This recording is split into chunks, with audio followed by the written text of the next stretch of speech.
You're on to the Make It Rocket podcast. On this show, I got a chance to interview Yaro from Newsletter Crew, and I'm super excited to talk to him, and I cannot wait to start the interview. Do you want to introduce yourself, Yaro? Hey, thanks for having me on the podcast. I really appreciate it. Yeah, I'm Yaro Bagri. Yeah, I've been a long time entrepreneur.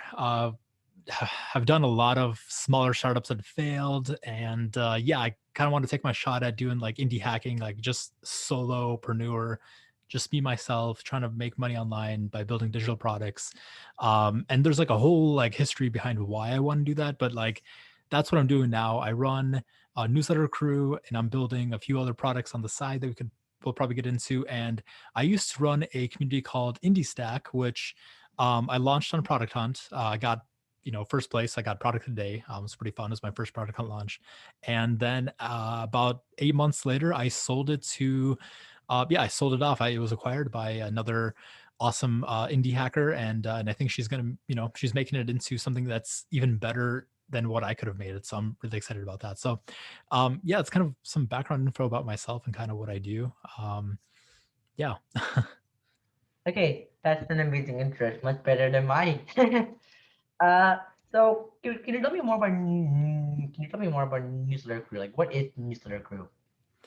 Yeah, so newsletter crew, that is at its core, like the core thing of what it is and kind of its core mission and goal in life is to help newsletter creators create successful newsletter businesses.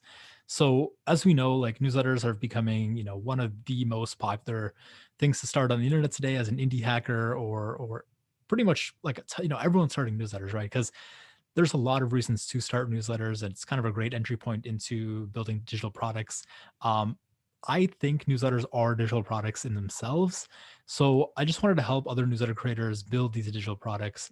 And I wanted to also build a business on top of that, right? So I want to earn money for what I've done or what I'm doing. So it's kind of like the core of like what Newsletter Crew is. And it's kind of broken up into a few different parts, right? So you have the podcast, which is like one of the main content channels that I do. We have the blog, that's kind of one of the main content channels, and then we have the membership. And the membership is a community. You get access to community. You get access to the private events, private blogs, private content, stuff like that. So it's basically a membership. You're part of this membership. You're part of this community, and yeah, so that's kind of the three main pillars of Newsletter Crew at this moment in time. I'm thinking of more to do, but it's slowly coming. And yeah, so that's kind of what Newsletter Crew is at this moment in time. Okay, yeah, that's really interesting. I think Newsletter Crew is a really nice product. First of all, I love the design of the product. Like I know it's a Yeah, theme, thanks. but the design is far better than Maker's Rocket. I shouldn't be saying it on my own podcast, but I am going to say that it's way better. It feels more natural actually, and so I'm sorry for that. Well, yeah, well, like, so basically, like, I didn't design it myself. I Honestly, know. I bought it, and I think that's actually as an indie hacker. I mean, if you can find, like, that's my go-to thing, right? I just try to find things that are already pre-built, and sure, if it costs like, this theme I think costs like $100 something or something like that. And I was like, yeah, for me to actually like build this is going to cost way more money. And I don't think I could do it as good as like the designer does it. So I just paid the $100 and like, I just bought it. And I think a lot of indie hackers should do that. Use more like of the, I don't know, pre-built themes or pre-built things out there. And yeah, sure, you don't get the control. And maybe as an indie hacker, you want to hack it, right? You want to do it yourself. But like, if you're building an indie business, I think it's really good to do that. Okay, I actually feel that that's agreed. I think it's better to like buy a team if you want to build a blog than make your own, because making your own can be disastrous. For example, I think I think all the free themes for Ghost, they're okay. The problem with Dead Doors are that they're not gonna give you the same feel per se the one Krabby gives you or the one uh, or the one Spire team gives you. They're all gonna be different, and they all have. I think one of the nice part about Newsletter Crew is that it's split into like three different objectives. You have your newsletter, your membership, and your podcast. Can you tell me more about your podcast? Like, how does it work, and what's the goal about it, and what type of content do people see on a podcast? Yeah. So Yeah, I mean the main goal of the podcast, right, is to well, I guess the main format of the podcast is like every week I have a successful newsletter creator on the podcast and I interview them and I try to figure out I basically try to figure out how they're successful and maybe dive deep into one like certain topic that maybe they're really good at, for example. Um so for example, like last week I had Pete Codes on and he's really good at sponsorships. He knows a lot about sponsorships. He just created a course on how to monetize your newsletter through sponsorships.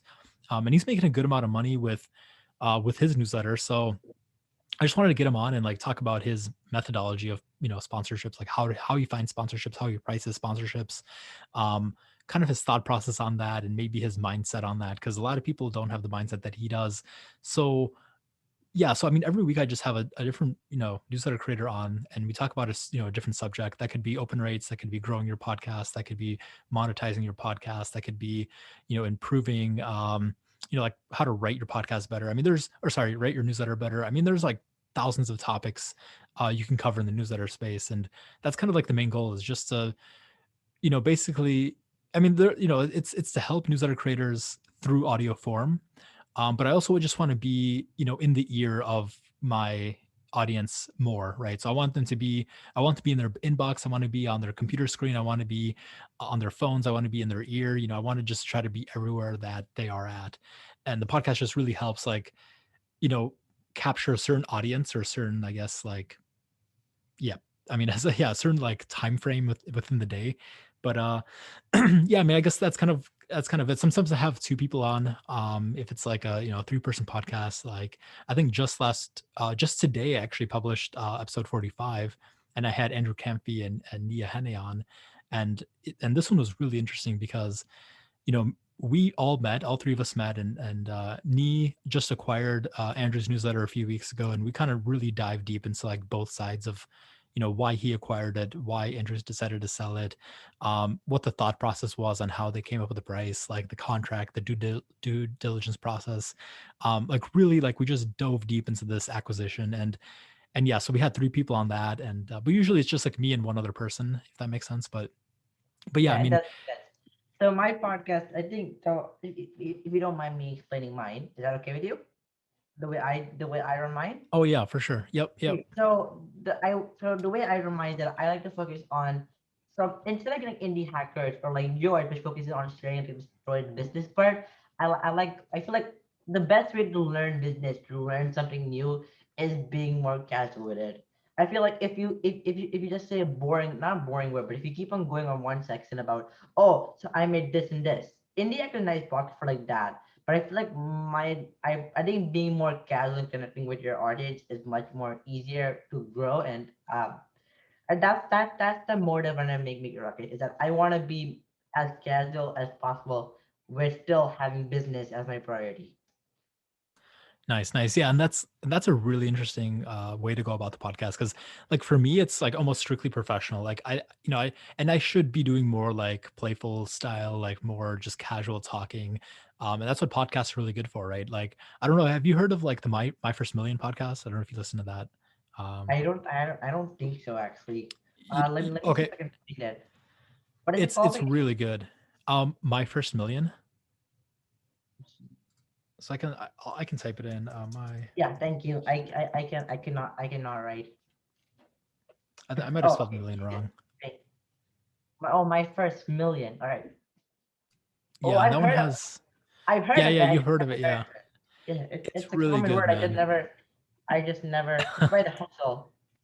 Yeah, it's Or is by the it? Hustle. Yeah, so yeah, there's like Sam Parr from the Hustle and Sean Puri from, I guess he works at Twitch now. But anyways, they do this awesome podcast. It's like twice a week, and it's so casual. I mean, they just sit down, they just talk about different ideas that come up. Like every week, they have new ideas that they're kind of riffing on, and like just at the core of it is just like a natural conversation that they're having. And I mean, there's tons of planning that goes into it, but it's so easy to listen to, and the listenability is amazing. And I just love listening. That's one of my favorite podcasts. And actually, I think it's like ranking like the top. It's one of the top podcasts out there for sure in terms of like business, and I can see why. So it's like I definitely understand why being more casual on a podcast is like a lot better than being more professional, if that makes sense. Yeah, it does. I feel like the hustle is like really nice newsletter, like reference and resource. Like there's trend. You have trends, and my first million, and all of these. I think hustle has also like the way that the hustle got. I don't, was it the hustle or something else that got acquired? I'm sorry. Uh, Was it the the hustle? hustle just got acquired. Yeah, yeah, like about a month Yeah, ago. Yeah. yeah. By a month ago by HubSpot. I think that shows that newsletters really have a future these days. Like people want to. There's so many newsletters out there. Which brings me to I'm sorry. Which brings me to my next question, which is because everyone wants to make a newsletter. What's the advice you give to people who want to make newsletters? Yeah, so there's, I think there's like two schools of thought in the newsletter world. I mean, you can make a newsletter to be profitable, and you can make a newsletter for fun, right? And if you're doing the latter, if you're trying to make a newsletter for fun, then I think what you should really do is, pick a topic that you love to write about, pick a topic that you have, like interest in, that you actually really have a passion in, and just write about it. And sure, you can make money, but I wouldn't go into that newsletter expecting to make any money, because usually hobbies don't align too well with profitability. That being said, that's not always the case. Sometimes it does. But I think if you're trying to make a newsletter to build a business online and to actually make money, I think the biggest thing you should do is is find a profitable niche, right? So either write a newsletter about that's B2B. So you have like an actual B2B newsletter. Like, for example, I don't know if you know Software Ideas by Kevin Conti, um, or maybe Trends by Drew Riley. Oh, Cranberry Riley. I love Cranberry Yeah, Riley. yeah, It's yeah, my yeah. Me too, favorite. me too. It's amazing. It's amazing. Yeah, but like like if you look at that newsletter, that's really like almost like a B2B newsletter. I mean, it really is like it's for business people that want to build businesses.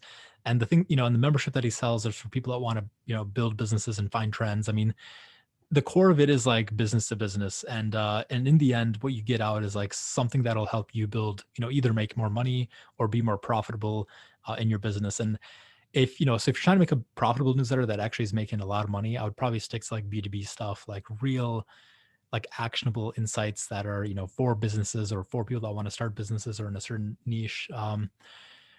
Yeah, and I guess that's kind of the main point that I guess that's kind of the main thing I wanted to say in terms of like if you're trying to start a newsletter. I think you got to, you got to think about like what the main goal is, or like what the end goal is, and then from there you can figure out what topic you want to actually write about, because there's millions of things you can write about. So There's yeah, you got to lots. find. There's so Yeah. many these days. There's like I think that's the other part. I'm sorry for interrupting there for a second. I'm just gonna quickly sort of trends VC landing page just so we're talking about. So Yep, right, yep, so this is it. Yeah. yeah, it's so first of all, do you think this? I'm sorry, but I think this is a good idea to ask this question. Do you think design affects newsletters? Like the way people design their landing page, their post, their content, does that help or affect or anything at all?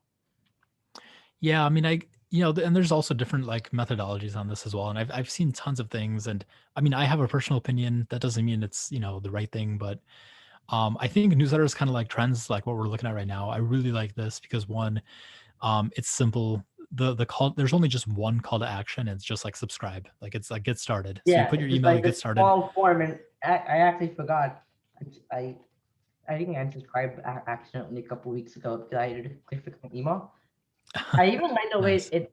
I even like the website flows. Like one click and I just get into Yeah. this part. Yeah. Sorry, Yeah, continue. it's really slick. It's like really nice. I mean, it tells you exactly what you get. I mean, so you join, so it has like the format, right? So it provides not value. Well, it provides value by saying, save 2,000 hours of market research within 5 minutes. So that's like the value that you get. But then it also shows like how popular it is by saying, join 35,000 plus, 100 people. entrepreneurs. So it's Yeah. yeah, so it's like it's so simple. There's just two sentences and a CTA, like a call to action, and that's it. Yeah. And I I and I love it. it's super simple. I think it's super simple. I think that what makes it so amazing is how simple like the formatting is. I think that also converts a lot of people. And then there's like and then even the posts like you read, they're not that like sorry, I can sorry, they're not even the posts, like they aren't they is that everything you need.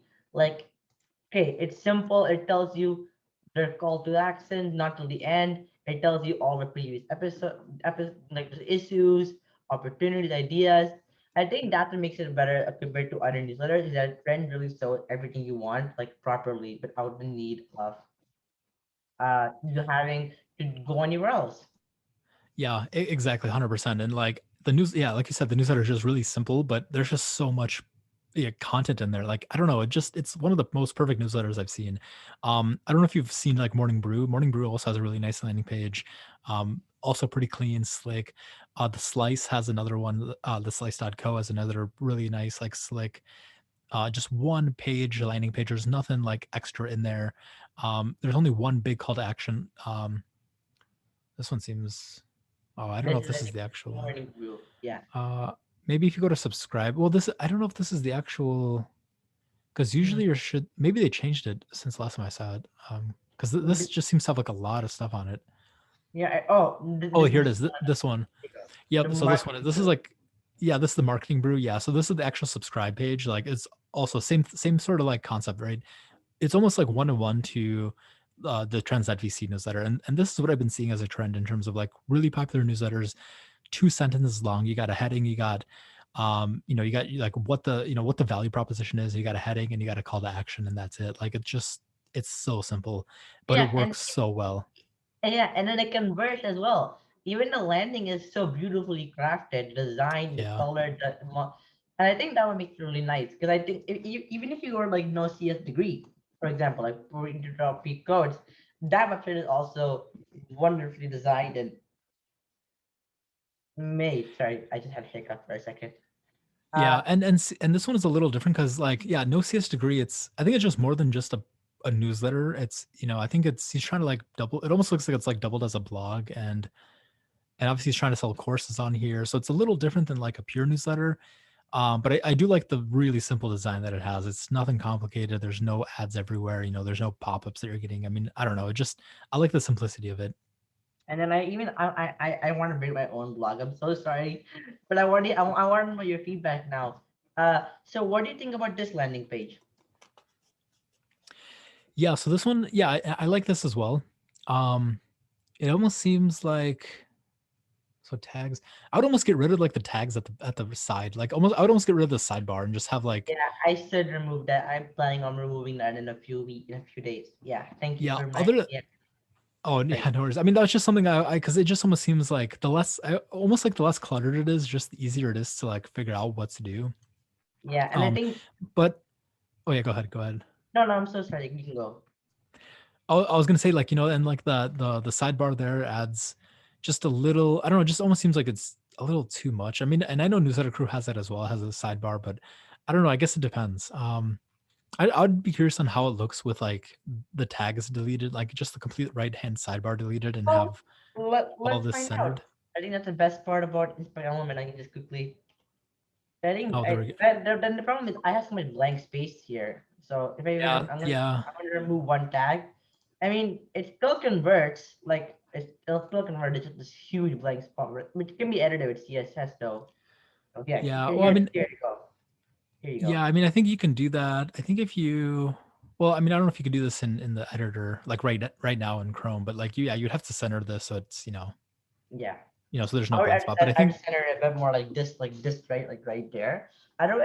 I think another way that could so just from my own experience, I don't know if you can back. I don't know if you can back me on this. Do you feel that pictures of people into stock images for posts and content convert better than stock images? well, yeah, it's kind of hard to say. I mean, as the marketing thing goes, like anything with the in an image, people like clicking people, right? So it's like I think what you have here with like actual images of the actual people that do the interview is gonna convert more than something that doesn't. So I'd be curious on like if you've ever done any analysis on like uh with Sergio Mateis for like how I built MakerLog compared to like the one with the rocket ship at the bottom, So and yes, see which one. I can actually start that to you.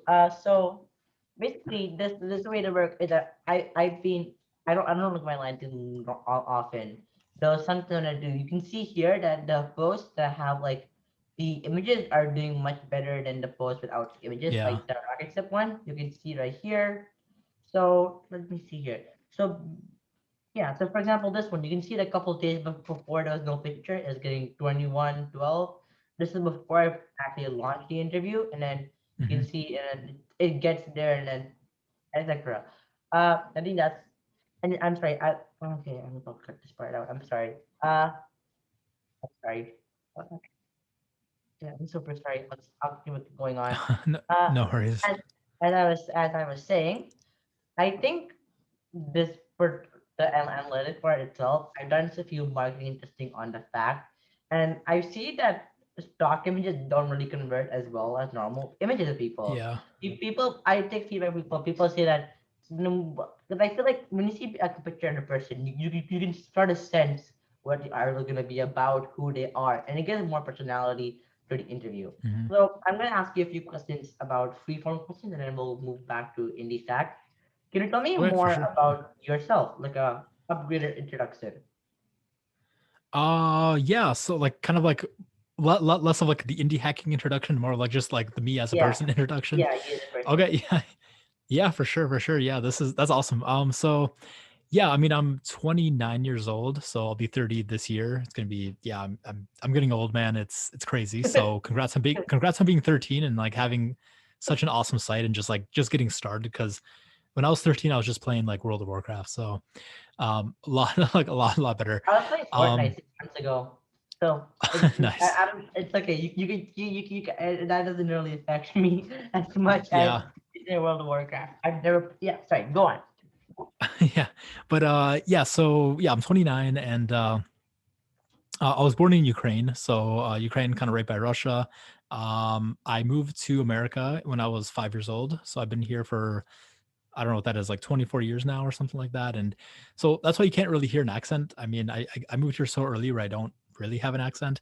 Um, and I got a degree in electrical engineering at UMD, so University of Minnesota. Got yeah, degree in electrical engineering. From there, I started learning how to program, and I learned how to do iOS development, and that's kind of what I do for my like full time job. And then what else? I really like running. I like running, biking. I do a lot of triathlons. I haven't done any last summer because of COVID and stuff like that, but I try to do like one triathlon a year and I try to train up for it, stuff like that. So I try to work out once, well, like 5 times a week is like what I try to do. So I like working out. I love trading card games. That's like one of my hobbies that not a lot of people know about. So like, I don't know if you know, like, like Magic the Gathering, Digimon, Yu-Gi-Oh, stuff like that. I just love trading card games. So that's one of my hobbies. And I have a wife and I have a 10-month-old son, Wow, so wow, yeah, so there's a that's lot of nice. like work that goes into yeah, thanks. Yeah, a lot of work that goes into like taking care of him, and stuff like that. But I try to find the time to do everything. And yeah, and I don't know if there's anything else that you want to like have me dive into. It's kind of hard to talk about myself if Yeah, there's like no, it's not a okay. specific question. It's actually all right. So I want to know, what made you so interested in a career in software development and technology? Yeah, so I guess the biggest thing, like I mean, growing up, I've always been like on the computer, like I said, like since I was like 10 years old, I've been on the computer playing games, doing software. I was always the guy that like all my family members went to solve all their computer problems and all of my family like baby, you know what I'm saying? Like I was like the tech guy at my Yeah, house. I can relate Um to that. yeah, I yeah, can relate yeah, to exactly. that. So that got me like into tech and like I've just been a computer guy. I spend most of my time. I've been spending most of my time in front of a computer, like most of my life in front of a computer. And the other, so that's kind of one reason why I went into technology, like engineering slash software development. And the other one is, I when I was in Ukraine, my parents and we moved here and we were pretty like poor, I guess. We didn't have a lot of money at all, and my parents were working a lot of like jobs that maybe aren't like high level jobs or high paying jobs. And we moved to America to like have a better life. So I was thinking, I was looking at that, I'm thinking, okay, what do I do that's you know one, gonna pay a good amount of money, and two, that has like some really nice career prospects for the future. And I've been talking, I was talking to a lot of people. I was kind of trying to figure out what I wanted to do, and I just stumbled upon engineering as like one of those awesome jobs that I don't see going away, like probably forever. I mean, honestly, like Yeah, our software whole world. engineering, the whole. I'm sorry for interrupting there, though. I Oh, no agree with worries, you. no worries. The fact that indie hacking is super duper fun. Like it's so fun, like to experiment with new things, build something, learn something new. I think that's the main part why so many people go into software development and making. it just feels more natural. It just I think I can relate to the part where you said the computer guy part. Yeah, I yeah, I have literally even I was in front when I was in grade, a little older when I was in grade three. This is like way a few years back, of pre-COVID. No, for some reason my entire elementary could not last with a day with having without a problem. A day, and I was always the nice. one that had to fix it. And I think that the first of me my love for coding and technology that I got a chance at the early age, like to get hands on and experiment all different things. I used some things. For example, I knew how to operate my school's technology system way before the teachers did, which is embarrassing a little bit. But I think that's what made me so interested in technology. Can you tell me what got you so interested in newsletters? Yeah, so the newsletter thing, yeah, so that's kind of an interesting story as well. So, um, yeah, I mean, I'm pretty big on like multiple streams of income, right? So I like to have like as many different types of streams of income that's diversified as possible. So like I own real estate. I have like a couple of real estate properties that I rent out as like one stream of income. I have dividend stocks that provide me some more, income per month. And then I was just looking for more. Like I wanted just more streams of income to like help me build a nice protective like base to live off of, right? So I don't have to actually work. Um, and I was looking at, I was on Indie Hackers for probably like maybe a few months, just lurking on there, trying to find what people are talking about, kind of what topics and projects and what are the trends that are happening right now. And I kind of stumbled upon newsletters as things something that was like really interesting and people are talking about is getting really popular.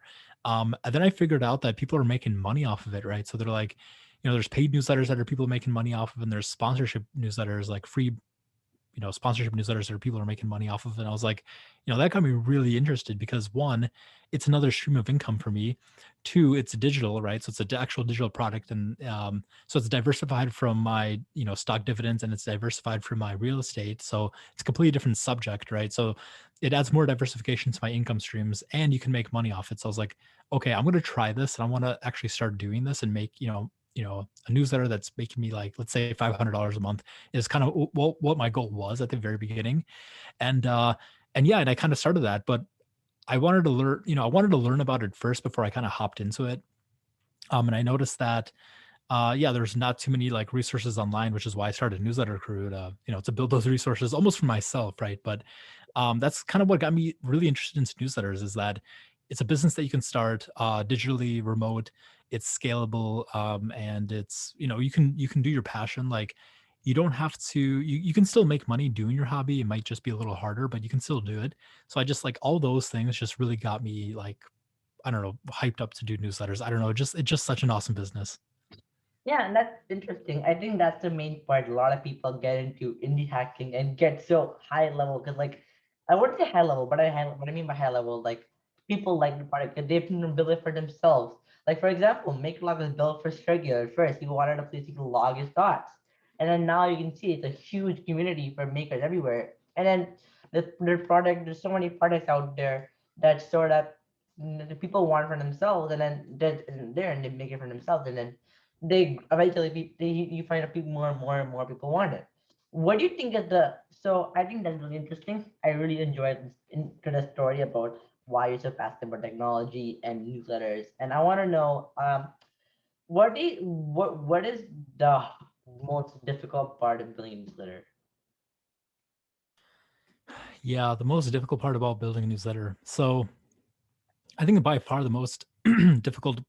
Well, I mean, there's multiple difficulties, but so growing a newsletter is really difficult, and also pumping out content per week is really difficult. So if you have a newsletter, if you have a weekly newsletter, you have to have content every week, and it has to be new and fresh and useful and insightful. So there's just a lot of work that goes into maintaining a weekly newsletter, or even like a daily newsletter is even crazier. I mean, you got to do it every day, right? So it's it's one of those things where content, yeah, I mean, it just gets, it just gets not. not boring, but you just have to really love what you're doing to really put out new content every day and not get bored of it or not get sick of it. So I think that's definitely like one of the hardest parts. And the other is obviously growth because there's tons of newsletters that are, 1,000 subscribers and less, and then it just significantly drops off after like five or like 10,000. Like there's just almost no newsletters out there that pass, 10,000 subscribers, and there's only just a handful of newsletters that are like 1 million plus, right? So that's the other hard part is growth. So I think those are definitely the two big ones is content creation on a weekly schedule or just on a schedule, and then the other one is growth. Yeah, I agree with that. I think growth is a bit stressful and annoying.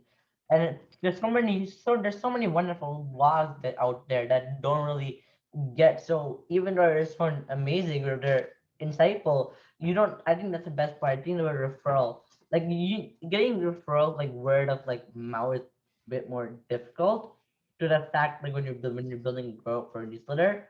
And I think the other part, if in my on my way, that the other part is content is a difficult part. I haven't published content in weeks, months, and it takes time to find that content and craft that's really interesting what the readers want. Because at the end of the day, you don't want to have published content that's rust or doesn't really help your visitors or readers in any way. And I would love to hear what you say about that. Yeah, I mean, and that's kind of why you have to know your, one, know your audience, and two, know your, the market that you're in to figure out exactly what they want. So for example, for newsletter crew, like the way I figured out what kind of content I push out every week is I'm really into the newsletter world. So I'm a part of a ton of newsletter communities.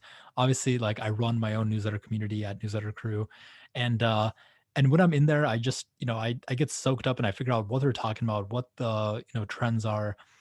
So I just really know the market and I know the audience. And based off that, I just know exactly what problems that they're having. So then I can figure out what content to create, for them to solve that, to solve that problem, if that makes sense. So um, yeah, I mean, it's possible. I think you just have to really know your audience and really know exactly like what they want and what they need. And that's kind of the same thing for anything, right? I mean, that's the same thing for if you're building a SaaS product, if you're building, a newsletter, if you're building a membership site.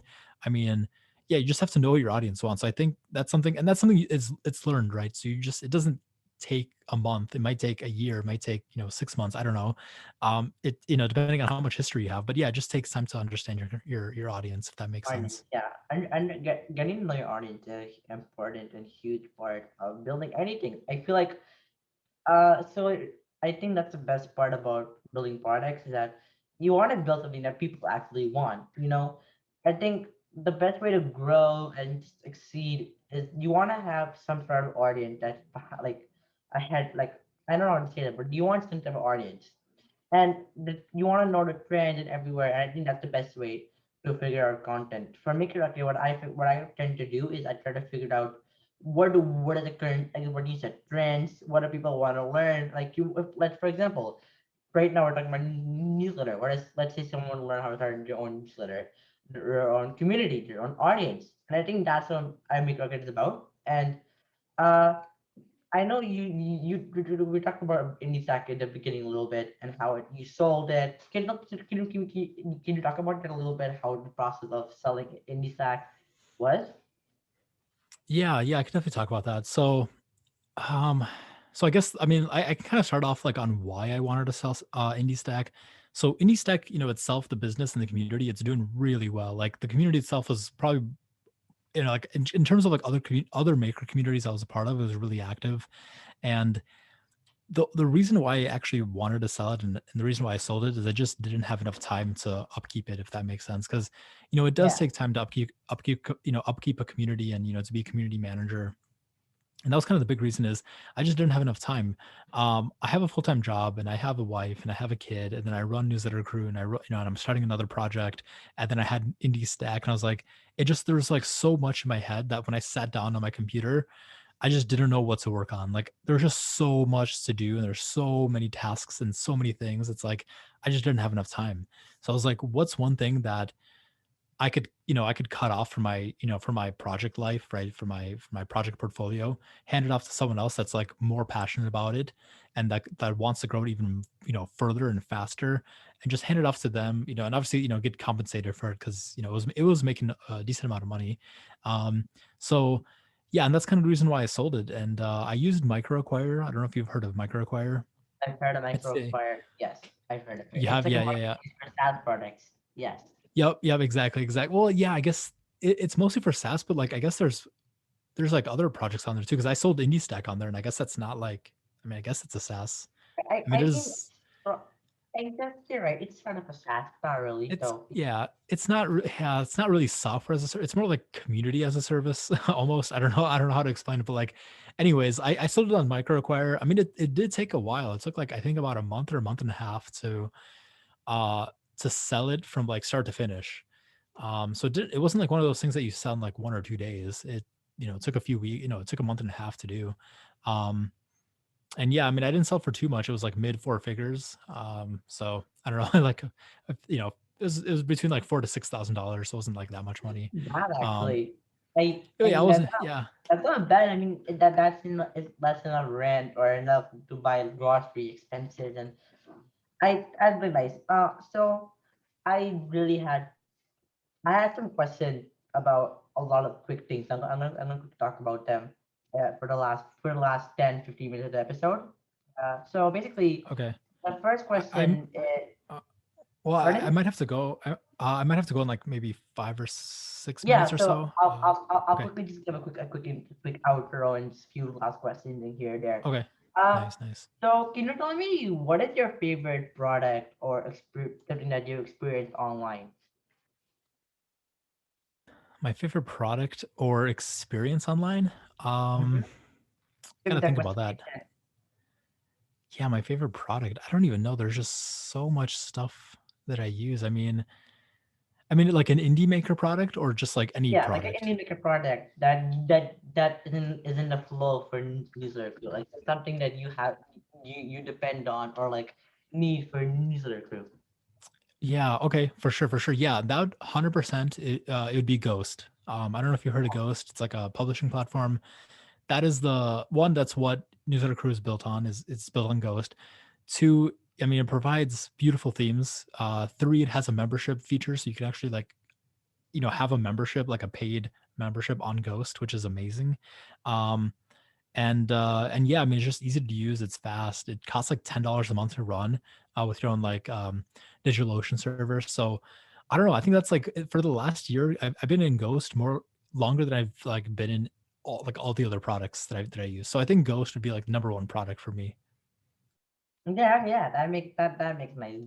I can vouch on that. Ghost is an amazing platform. I've tried multiple blogging software over the past few months. I've gone from WordPress to Net from Letlify to Sanity to Stackbit.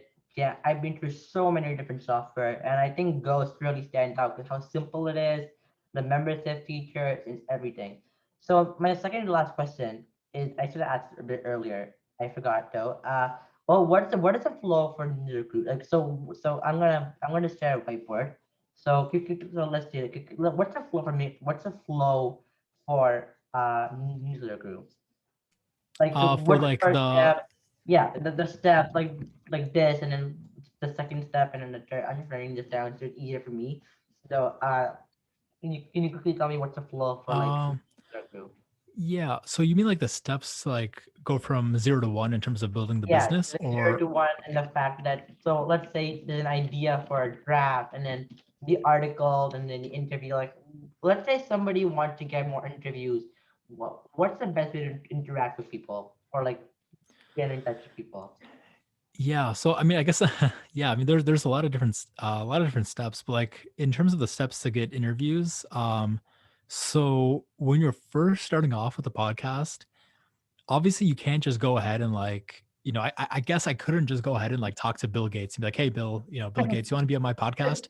Like, he doesn't know who you are. You don't have the credibility. You don't have like the authority to like go up to him. Yes, yeah. So I think the best thing to do is always, and that's what I did with Newsletter Crew, right? Is I started with people that maybe weren't as successful, or maybe a lot of people haven't really heard of them, if that makes sense. Like, Yeah, I agree um, with that. I think that's how I also done. When I first started, I'm sorry for interrupting there for a second. oh, no, no worries, no Then worries. when I started Make Your Rocket, the whole idea of what made that Make Your Rocket different that I don't want to focus on the huge people. So recently I started doing more interviews like people who are more successful because I want to reach a new audience. So Make Your Rocket is mostly about interviewing people who don't have a platform otherwise to share their product or their experiences. Yeah, yeah, no, exactly, exactly. And it's a good idea. And and that's the thing, you relay it up, right? So it's like my first podcast, my first like 3 or 4 podcasts, like not really many people knew them, but then like my fifth podcast I had Andrew Camphy, who a lot of people know, and I could get him on because I was like, hey, I did these 4 podcasts already, and look, it's getting traction. And he's like, okay, I'll be on. And then I got a few more people, and then I got just you just got higher and higher and higher. Then I got Sam Parr on the podcast, and he's a really big, Wait, so many you people know did? Sam Parr. Yeah, I had Sam Parr, like I think it was episode like 36 or something. But yeah, Whoa, I got okay. Sam Parr. That is how I'm Yeah. so sorry, but I want to know how was that interview? Oh, dude, it Like, was awesome, man. He just knows so much. I mean, I don't know. Like he's a real entrepreneur. Like he just knows exactly what to do. I don't know. He just had so much knowledge. And I mean, yeah, I don't know. 100% like recommended. If you're into newsletters, you should really listen to that podcast, or any podcast that has Sam Parr in it, because it's just a really good, just really really okay, useful I guess information. I'll listen to this after this interview. I'm so sorry. The minute I heard that, No worries. wait, did you, okay, anyway, yeah, great, continue. Well, so like the main point is that like I wouldn't. Okay, so if I was just doing episode 1 of Newsletter Crew and I went up to Sam Parr, there's no way he would say yes. He's like, what is, No, like, well, don't I waste don't my think so. time. Yeah, exactly. But like now that I had like 30 something podcasts, and like every single podcast had someone that's bigger and more successful, now he's looking at that and it's like, okay, this is actually like legit, right? People are, he's actually getting like popular people and it's growing. So it's just a little easier to say yes to for some of Mhm. the bigger people, like, Sam Parr, and like, I don't know, whatever, some of the really high, like really used, like Justin Jackson, or like Rob Walling, or some of the people that are like really successful in the SaaS space or whatever. So it just takes like time, and I think that's the key, is just build it up slowly. And every single, next week should just be like someone that's even bigger, and then bigger and bigger, and then soon you'll be at Bill Gates, right? You be the Bill Gates? Yeah, maybe one day. You'll be Bill Maybe, yeah, Gates. maybe Who one knows? day. Yeah, who knows? Yeah, so I want to thank you for being on the podcast. I'm sorry. I'm so sorry for some parts where I might have been nervous for that. Oh, no worries, no And worries. uh, I was trying to I'm going to end the recording in a few seconds, but I want to say thank you for listening, everybody. And next week, we're going to be interviewing the founder of Polypane, Killian. It's going to be super, super fun, and I can't wait for this interview and the next interview. So, yeah, stay tuned and thank you for listening. You want to say anything before we end the recording, Yaro? um yeah, I mean, it was really fun, it was really nice. Thank you, Rob, for having me on the podcast. And if anyone wants to find me, you can go to yarobaggery.com and sign up for my newsletter. I just send it out weekly. So yeah, thank you again, and it was really awesome. Right. Thanks, everybody.